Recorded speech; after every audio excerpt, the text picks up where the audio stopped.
Good morning to the Automator Series. And today I'm with Jessica Rivera, and she's coming all the way from 12 hours away where I am. So I'm really glad, firstly, to have you with me today. Thank you for having me. Yeah, no, it's an absolute pleasure. And for those who don't know the wonderful you, can you please kind of just like say what's up to everyone and give a bit of an introduction? Just tell people like who you are and what you kind of got going on. Awesome. Thank you. I am Jessica Rivera. So, hello, everybody. Super excited to be here with Gavin. Thank you for inviting me.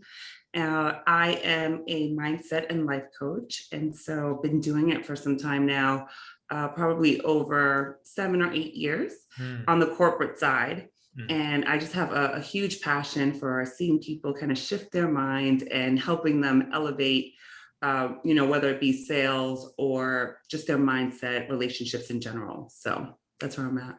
No, amazing. One thing I'd love to dive in on is you mentioned on the corporate side. I think Mhm. that might be quite different from what a lot of other people in the mindset space and life coaching space might be doing. Can you Yeah. kind of expand on what that means a little bit?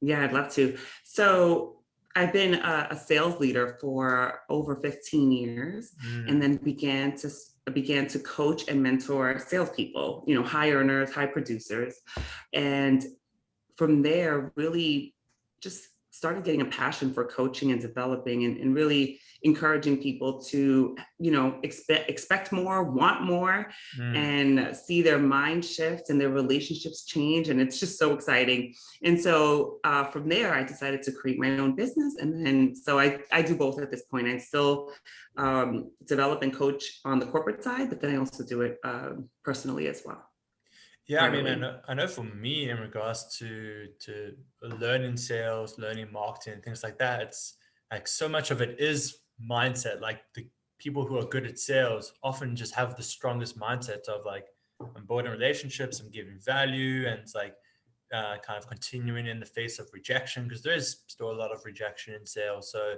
Yeah. yeah, it's like you said, you were already doing so much of that. Exactly. And it's interesting because one of the things when you think about sales or whatever it is that you're selling, asking those open-ended questions is so important, right? So in Mm. order to get into the mindset of the client. But what's interesting is that that's so important in our personal life as well, whether it be your spouse, your children, whoever it is that you're having a conversation with, when you have that curiosity mindset Yeah. and you start off conversations with open-ended questions without some preconceived notions, those are the best relationships. Yeah. I mean, when you say in regards to like mindsets and coming in with preconceived notions, do you kind of mean Mhm. almost like bringing in all your past bullshit and all your past mindsets that might not be helping you? Yeah, exactly. And when you think about a relationship, or even with your children, let's say your kids, you can still walk into a conversation with a preconceived notion, thinking you know the answer. And Mm, so even children can feel that. And so it kind of doesn't lead off a conversation on the right foot. Right away, everybody kind of shuts down. There's defense mechanism, things like that. So when you approach conversations with that open-ended and curiosity mindset, it just leads to better conversations, whether it be in your personal or professional life. yeah, I mean, especially when you think about kids specifically, it's like all they do is go, why, why type of thing.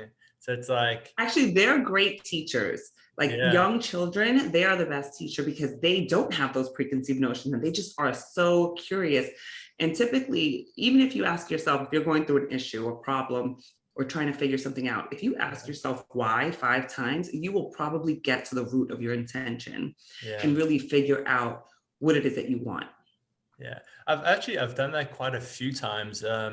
Quite a few books I've read in regards to like finding your passion. They say kind of that dig deep into your whys, and it's not even Hmm. just work stuff. It's also like relationships. It's like Yeah. why do you want to be with this type of person, or why do you like this, or why do you like that?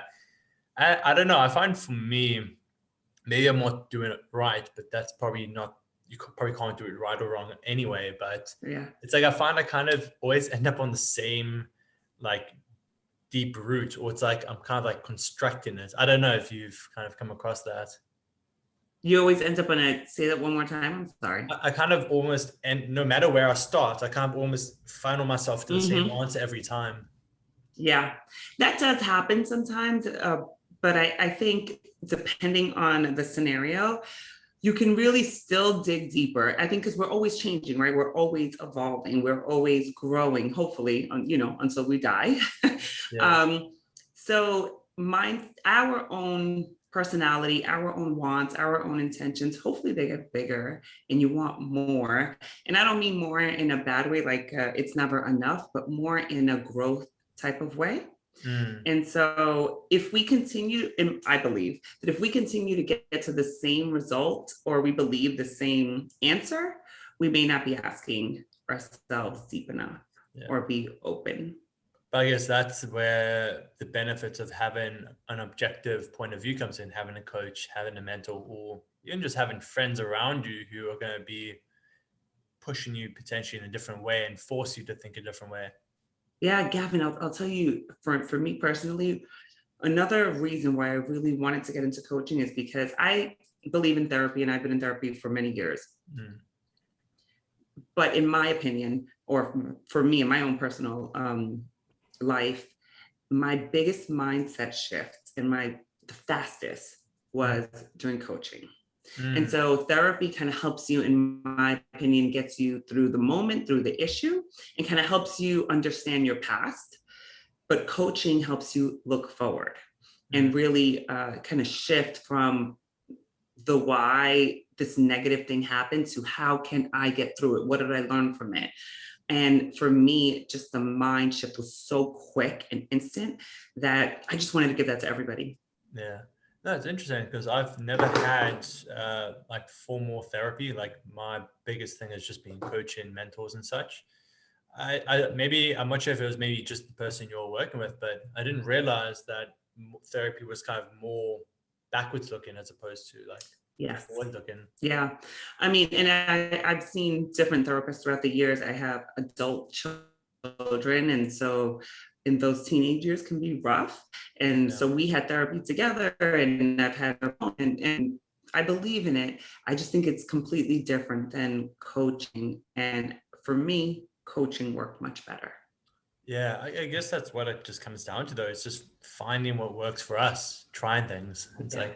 Yeah. like obviously it would be nice if the same thing worked for everyone, but we just don't always resonate with the same thing, or our brains don't click with the way they explain it or teach it. And I mean, for me, I've also learned that's a big thing about coaches themselves as well, and mentors is a lot of people are teaching the same things. It's like a lot of sales concepts, Mm-hmm. there are just foundations to it, but it's how someone explains it and their stories and how that kind of resonates with you, which makes you click with some coaches versus others. And that's all that Yeah. matters is just finding the person you kind of click with. Yeah, that's so important in my opinion. Because to your point, nothing here like is rocket science, right? We're not reinventing the wheel. Yeah. But to your point, and I think that goes with anyone. Two people can hear the same thing and it resonate with one and not with the other. Mm. And so to your point, it's about who you're connecting, who you're attracting, and who you can really make an impact with. Yeah. On that note, in regards to the less corporate side of your teaching and coaching, Mhm. who do you find you're working with that you kind of enjoy the most? Is it certain age groups or certain types of backgrounds as well, or what? So I haven't found it to be age groups because I've worked with much younger women in their 20s and older women and men. And I say older, I'm just older than 20. Yeah. but it's not so much age, but I do feel it's like someone who, when it comes to someone who is gone through things or going through things, I just love to sit and dissect and Yeah. really think things through and push things along. Um, and so for the women, I've found that usually it's someone who was very similar to the way I was, a minute Mm. ago. Yeah. And usually they say those are the easiest people to coach, the person you were, a year Yeah. ago or 5 years ago. Usually the most enjoyable because you can relate to them so much. Yeah. Yeah, it's also you can when it's that fresh and also that close to you, it's like you also know the language to use that's going to connect. Kind of going back to what we were saying earlier about Hmm.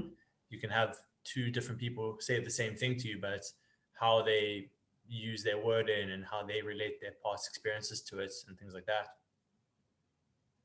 Yeah, yeah, yeah, for And like sure. many of the people you're working with, like I don't know, are they like I'm just curious, like do they are they coming often from like a certain turning point and they're like enough is enough, or some people just like yeah I wanted to see kind of what it was like, Hmm. or a lot of them kind of at a point that they're like this is enough, I need to change something. So there's been several different types. So one client I'm working with now, she is a professional. She's younger, and wants to just start her own business. And Mm, so it seems as though we connect on probably just personality and fashion and other things in our lives, but we just kind of clicked, and I'm helping her start her new business. But she's in a pretty good place mentally. And then I have another client who is just going through a lot of chaos and turmoil in her life. mm. She's also a young mom, so we connect that way. And she has a teenager. I've been there, done that. So we're connecting that way. And then my male clients, for some reason, which I have so many men in my life. I have a lot of guy friends. I have Mm. brothers. I have my dad. Um, I'm a girl's girl, but I'm also a guy's girl also. Yeah. And so I just kind of relate to men in a relationship kind of way. Like, hey, wait a second, maybe you should think about it this way, or maybe there's another way to approach it. So kind of different for each individual, but yeah. No, that's well I mean also coming from that corporate salesy background, like being in sales you do kind of have to be quite like go get it, if you know what I mean, like quite a strong direction behind. Yeah. I mean, and for you, so you, Yeah. So I grew up, I'm Latina and sorry. sorry, cut you off there a little bit.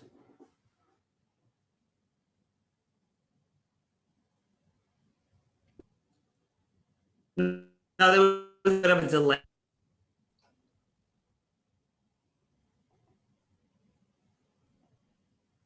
I Are we think we're back back on? there. I think we're back now. There we are. Okay. You were I about to apologize. You were start asking a something there. question. Well, I was going to say that kind of growing up in New York City, right? So I grew up in Brooklyn and Queens, and I have a lot of strong personalities around me, as you can imagine, in New York. Mm, And then going into sales and working with people of all different backgrounds, right? And I mm, worked in a male dominated industry. And then I was leading men of all ages. I mean, from 30, 29 to 60. mm, And yeah, I had to just kind of make sure that I helped relate to them and made sure I speak to them on their level and got through to them. So that was really good training ground for me, I think, in yeah. when it comes to me being a life coach and mindset.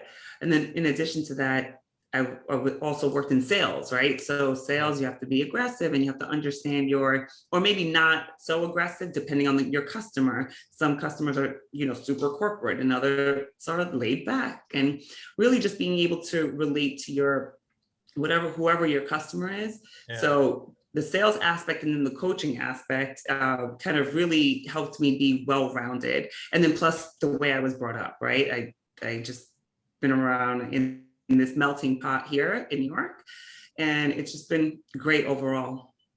Yeah, I mean, it's when you talk about having to sometimes be aggressive with potential clients and not being aggressive, it's like that intuition. It's like if you try kind of bash the same approach on every potential client, it's you're gonna push out the ones who that doesn't resonate with. Like some people do like that pressure, but some also don't. Like I know for me, Many don't. Yeah. yeah, for me when it comes to buying, like my previous coach would call me like a wizard. Like I need time to think about the facts and stuff like that.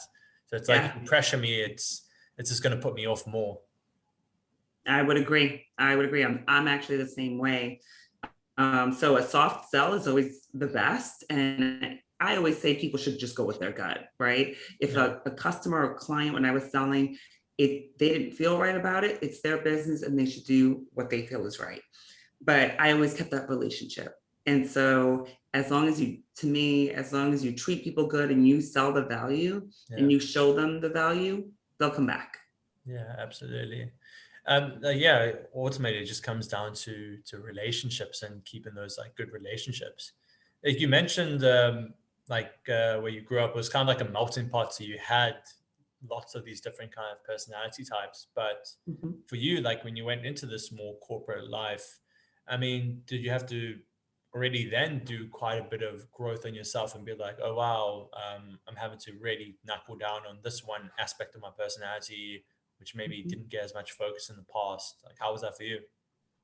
Yeah, I think corporate's interesting because it could really put you in a box if you allow it to. Yeah, And I think that's what happened to me in the beginning. But as I started working on myself, what I realized was it is okay to be yourself mm, and people will accept you. And actually, I think you make more genuine connections when you are yourself. And that's what I try to coach to as well. So you can be yourself and you may want to clean some things up, right? So you may want to I don't know, polish yourself a little bit more, but you could yeah, still be yourself. And it's interesting. I was at a dinner one time with someone who had just started with the company I had never met before with clients. And he was just spilling his guts about things in his life that I would have never repeated. yeah, But what I thought to myself was, wow, he's so brave to do that. Like, I would never do that. And the clients loved him because he yeah, was authentic. yeah, And that was just such a great learning lesson for me because I thought to myself, well, maybe I wouldn't spill it all, but I could probably be more myself and connect with people on a deeper level than trying to be so polished or so corporate and give a mm, little bit of everything. yeah. Yeah, I mean, especially I know from my experience, it's like once you start sharing things a little bit more, like maybe an embarrassing experience or some time you didn't feel so good, but just by Yeah. like sharing those, it gives people permission to share from their aspect as well, those same feelings, because no one wants to be that person. I know for me, that's like, yeah, I had a shitty day and kind of like like, oh, I don't want to bring other people down. But if you kind of start that, then other people are like, oh, I can actually also share. And like, that's kind of that's the human experiences, the ups and downs and the weird experiences and the good experiences, everything. Yeah. Yeah. And I think for a woman of color, in corporate America where it's male dominated, you put on this tough exterior because you Yeah. want to, in order to climb the corporate ladder, you feel that you have to be a certain way. And what I learned pretty quickly was that um, you can be yourself and still gain that notoriety and still climb the corporate ladder and actually make stronger and deeper connections. Yeah, but damn, yeah, in that corporate life and in New York especially, like we've all Mhm. grown up with the movies around Wall Street and the mindsets around Wall Street, and Yeah.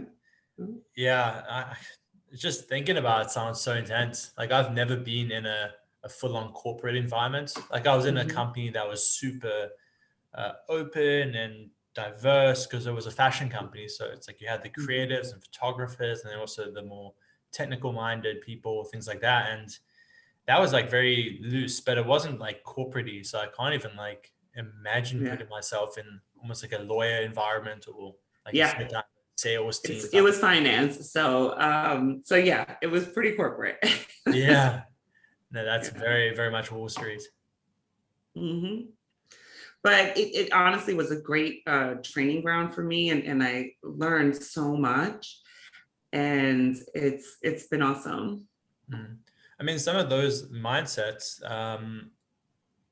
like what were kind of some of the big takeaways from that kind of corporate life that you've actually quite liked? Uh, well, I love the structure, right? So they're very good at structure, which I think is great and needed. Um, and I think that was probably one of the biggest takeaways. I think now the corporate world is loosening up a little bit more and allowing people to be themselves, which is awesome. And for me, it also, they do a lot of really good training, which helped me kind of launch off to do my own personal growth and things like that. Mm, And then they've exposed me to so many different types of people, right? So yeah. whether it be someone who grew up on a farm in Louisiana, or someone who, is 60 years old and grew up in Brooklyn. Yeah. So I've been really blessed to have been able to coach some really great people who have had that open mindset, or maybe didn't have it, but were trusted me enough to kind of follow my lead. And it's been an awesome experience for me. Yeah, I mean that's that bit you mentioned about by being in corporate, you had all that exposure to people who've been there for 30 years, and then also some people who are new and some who are Yeah. from very small towns, like all those different mindsets. Like I've often said, well, I'd still like to at some point is just work for a company for like 6 months to a year, even just to learn the can't get that exposure to that variation in sales almost because they're just forcing you into all these different environments as opposed to Yeah. you kind of subconsciously stick to what you know. Right, right. And they definitely push you out of your comfort zone. Mm, And to be honest, I never thought I would ever be in sales, mm, to believe it or not. And then I flourished there, and um, I was intimidated in speaking in front of crowds, and I've spoken in front of hundreds and almost 1,000 people. And, yeah. they really push you out of your comfort zone. So that's another part that I really like.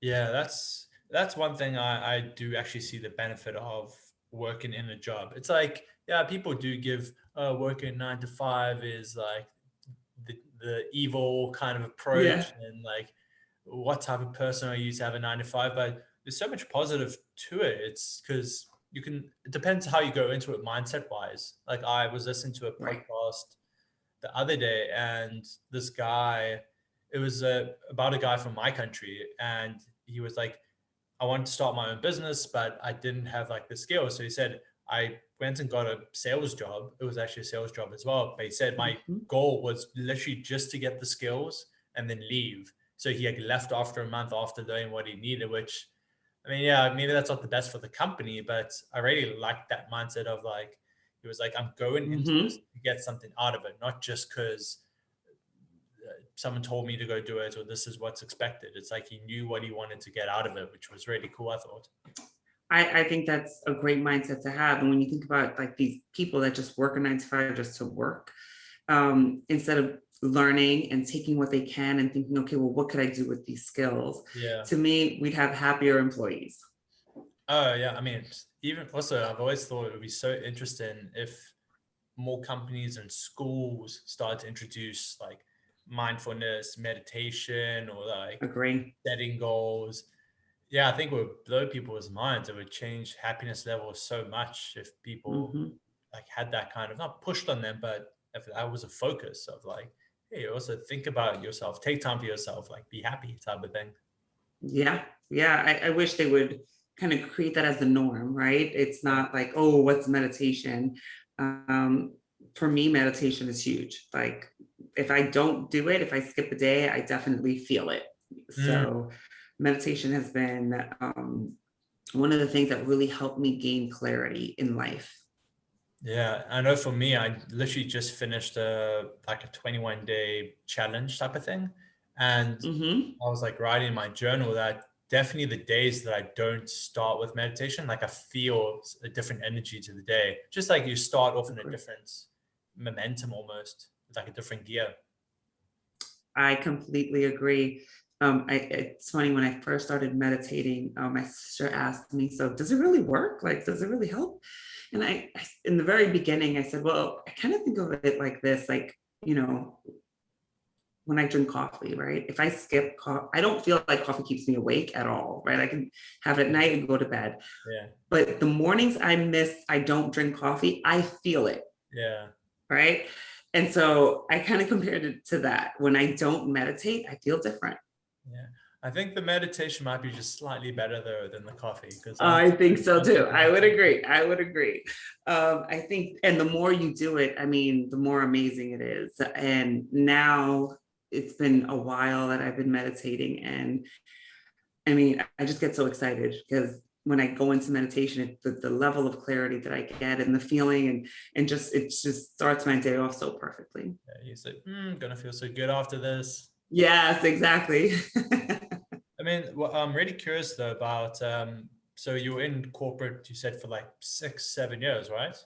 Like quite a I've while. been, well, it was a little bit, it was longer than that, but I've been mentoring, developing, coaching people for 7 years because I was actually a salesperson prior to me kind of climbing the corporate ladder. Okay, so that was when you transitioned away. So that was my Yeah. question was like, what was that moment like? Was there a certain kind of happening, or was it just where you were in life that you were like, okay, now I want to shift my focus towards working with people specifically on their mindsets? Like, why the jump into coaching? Yeah, so it kind of just naturally evolved into that. And I think a lot of it had to do with the way I was working on myself. Yeah. And then some kind of corporate changes also that were happening. And we brought in the first thing we did for our salespeople was bring in Stephen Covey's seven Mhm. habits of successful people. Yeah. It's like a, staple, but we actually trained on it. So we were certified and then we trained the team on it. And so reading the book is one thing, training on the book, in my opinion, was completely something else. Mm. And so in that book, it's not only work, it's a personal. And so that was one of the books I read when I was a lot younger and always liked. And so that kind of helped. That was one of the springboards that helped change our entire department and really had me focusing on mindset and coaching. Yeah. And I was running an entire division, and my employees, my team, everybody just got so much closer. It just Mm. evolved and got so much better from there. Yeah, but that's so cool that it was like almost part of the company that they were like, hey, Mhm. we're reading this book, or everyone's going to read this book, but we're also going to implement together, almost like an Mhm. accountability group, like a Yes. Yeah. mastermind Yeah. circle type of thing. Exactly. That's exactly what it was like. And some people didn't buy in, and some people thought it was a little over the top. Yeah. But the ones that embraced it excelled. Yeah. I mean, that's kind of what I was talking about, like having a company that kind of pushes that a little bit. But even if you don't have a company that pushes that, if you're reading a book that you would really like to focus on, is like maybe you can be that person who starts those groups in your company, in your team or whatever. Yeah. So it's funny that you say that because then I started a book club with my girlfriends. In the company. And the first book that I chose was The Awakening by Eckhart Tolle. And that was to me, that was one of the books that changed my life. And it's so funny because I had it in my house like 12 years prior, and it just sat there and didn't do anything until one day we were thinking about a book club and I chose that book. Um, and so that was another, it kind of started with Stephen Covey a little bit. Mm. And then Eckhart's book to me completely changed my life. And then once I read The Law of Attraction, I was addicted. That's it. No, it's cool that that was the one thing I wanted to touch on. Is like it's by having also those like mastermind circles and kind of that approach about it, it's like you were actually implementing as opposed to just a lot of people read, but they don't actually ever implement anything. Mm-hmm. Versus Mm-hmm. when you're in that almost circle and accountability, you're like, hey, we're actually going to implement, and other people are Yeah. implementing, and then that kind of pushes you to do it as well. Yeah, yeah. I mean, we had our book club was pretty structured. Somebody had to lead it. They had to ask questions. We also did the Oprah had a podcast on it, so you had to listen to the podcast, and so really had to really implement the awakening and what your takeaways were because he has some difficult concepts in there, especially if you're just starting out on this kind of mindset journey. But it was to me one of my life-changing books. That's awesome. And So you say kind of that's what kickstarted things a little bit, was the 7 habits of highly effective people. You're like, Mhm. wow, this had such a big impact on me. And then you kind of had that feeling to share it a little bit, like what you had been learning, the growth you had been on. Yeah, yeah, yeah. From then I started going to more like retreats, Mm, and it just, honestly, it was just an ongoing cycle for me, that it had evolved and continued to evolve. And the more I've been around coaches, the more, if I'm being completely honest, I felt I could do a better job. And so, and a lot of that has to do with the corporate background that I have, right? And so I remember being at a workshop. It was a workshop, not a retreat, and she was just kind of all over the place, but probably because she doesn't have that corporate structure. yeah. And I wanted to get up and help her so badly. But that was kind of the first time I had in my head, like, I bet I could do that. Yeah. And then it just continued. And when I hired my coach, and I had such a huge mind shift, I knew I could do it. Yeah. But that's funny. That comes back to what we were talking about, because maybe there were people in the crowd who were like, oh, I love how there's just Yeah. free flow. There's no structure. It's not forced, but your mind, that's just not how your personality resonates with it. Like you Right. want a bit Yeah. of structure. So it's comes back down to that, like finding what resonates with us, and what resonates with us might not um, resonate with others. So it's like finding who it kind of connects with. Yeah, I think for me, the way I see it, it just launched that desire, right? I never really thought of it before that moment. And so she had value, and it was a good workshop, but her,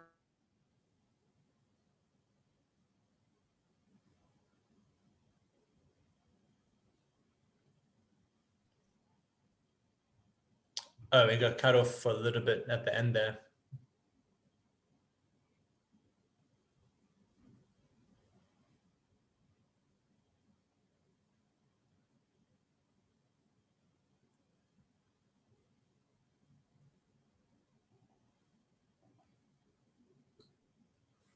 did I Uh, lose you? I think we're You back. back? Yeah, I think we're back. We're back. Sorry about that. Um, so one question um, I'd love to always ask, and will be good to kind of start wrapping up on, is so you decide to take that jump. Like, how did you then start going to find those first few people to work with, specifically in the coaching? Like, were you Yeah. kind of touching on networks back from the corporate days, or did you go kind of for a fresh Hmm. group of people? How did that go? So I gained some clients just like from people at the gym, like, Yeah. that I just know, which honestly I was a little bit surprised about, to be honest, because I thought I was going to get more clients that I didn't know, Mm, which didn't happen that way. I started getting clients from locally, that I knew, mhm, and then I got some organic clients from Instagram, mm, and so that's kind of where, like, they just reached out or we connected. So that's been great. So it's been a lot of kind of organic clients from, either that I know personally or that I met on Instagram. And so I'm about to launch a course in October. So I'm hoping to connect with more people and serve more people then. awesome. Man, it sounds like though, if they came to you that way, you must have also been putting your message out and being like, this is Yes. what I'm doing Hmm. now, posting things about it. Is that right? Yeah, yeah, yeah, yeah. So I continue, I post pretty consistently, and I try to show up. And I've been showing up even more now on IG. So really trying to connect with people, and, like you said, see who I resonate with. Yeah. And so yeah, that's kind of where I'm at. Yeah. I mean, it sounds like almost that could be, I don't know if that's kind of where you've dialed into, but it's like you're working with maybe the gym people. It's like, because that more go getter kind of mindset of like, let's get stuff done, Yeah, structure, achieving goals. Like you're helping yeah, get yeah. those with their mindset and kind of thing. Yeah, I have a small gym, a really small community, and thinking about mindset, I kind of felt like, oh, it's probably going to be people that I don't know, because typically people, kind of just remember you, who you were a year ago or That's a big one. before. But believe, I was just so surprised. I actually had dinner with somebody not too long ago that I hadn't caught up with, and he was like, Jess, you should really become a coach. And I'm like, oh, I am. And he was like, get out of here. So the level of support that I've had from people that I know Yeah. has been amazing. No, that's epic. It's also it reminds me of a friend of mine. So she's from Russia, and friends and I, we went to go wakeboard in a wakeboarding park, and Mhm. like obviously we're all at different levels. Some of us were messing up, and some of us were trying new tricks and stuff, and like falling. But like for us, like we laugh, we find it funny when you make the mistake. Be like, oh, that was so Yeah. close, go again, type of thing. And she was saying she was just so surprised because maybe it was from where she was from or her friends growing up, but she was saying that it was a complete opposite back there. It's like if you messed up, people were like, oh, like why are you even trying? You Mm, had to be perfect type of thing. There was like no positive support. And she just thought it was so surprising that we were like, oh, you're so close, go for it again, like that positive yeah. encouragement. And Supportive. Yeah. same thing. It's like if you have those people around you when your friend was like, "Oh, that's amazing," as opposed to like, "Oh, like why are you becoming a coach now?" Yeah. It's like having that positive influence. Like, "Oh shit, let me kind of push it further." It gives you that good Yeah. support. Exactly. Exactly. And I think those, we all kind of can have that little bit of like self sabotage or like imposter syndrome, which I think I had for a moment. And then knowing the people that are closest to me or that have known me forever are supporting me was amazing. Yeah, that's a big thing. Like, oh, again, that support also from family can be a rough one. Like, I've been very Mhm. lucky, but I do know some people, their families even are like, why are you taking the chances? Why are you taking a risk? Or like, why are you Yeah. changing your focus? Play it safe type of thing. Yeah. Yeah. I think my family was like that a lot when I was younger. Not so much now. And just another story. My brother one day told me a couple of years ago, like, you missed your calling. You should have been a therapist. You should have, you should be a coach. So to hear it even from the closest people in my life, Mm. even made me launch those desires even more. Yeah, it's. I guess we shouldn't need that kind of go ahead from other people, but it is always nice to be like, okay, I am actually. People do see this as like something that's possible and not just like a fraud type of thing. Exactly. Yeah. Yeah. To your point, I don't know that I would have needed it, but it definitely felt good Yeah. to have them on my side. Yeah. I mean, it definitely makes it easier. It's like if no one's supporting you along the way and you're going on your own. Yeah. Yeah, it's And like then you you've have those negative thoughts in your mind and they'll be even louder. But yeah, it feels good to have people on your side. yeah. No, I think that's a beautiful, a beautiful uplifting note for us to end up on is have people who support you type of thing. So Yeah. Find your tribe. That's for sure. yeah, find the tribe, find those mastermind circles, create those circles if you need to find people That's right. online. Like there's just so much out there these days. So if Yeah. people want to connect with you and learn more about what you're doing, or you want to direct some people to a useful resource Yeah. you have, where would you suggest is the best place? So Instagram is probably the best place because I'm there every day. And you can find me at your coach Jessica on Mhm. IG. You can also go to my website, which is jrcoaching.net. And Perfect. yeah, I'd love to connect. Yeah, and we'll obviously include everything at the bottom. But thanks so much for taking the time today. This was a lot of fun. Yes, thank you so much, Kevin. I appreciate it. I hope you enjoyed that episode of the Automator Series as much as I enjoyed having it. And there are two things I want you to do now. I want you firstly to follow me on YouTube, get that subscription in because you're going to see all the new episodes popping up in that case and you can stay on top of the series. And the second thing is I want you to reach out to me. If anything we discussed on the episode today resonated with you in regards to potentially taking a jump into an online spiritual coaching business, or you really have a business and you're wanting to grow that out and you're feeling like you could be impacting a lot more lives, but you don't quite have the time right now, you don't quite have the freedom you wanted, and you don't quite have those systems in place, I want you to reach out to me. It's a no pressure, no strings attached. Send me a message on Facebook, LinkedIn, email, whatever you prefer, and we can just have a conversation and a bit of a back and forth in regards to where you're at, what you're looking for, and how I might be able to help you impact more lives with what you're doing.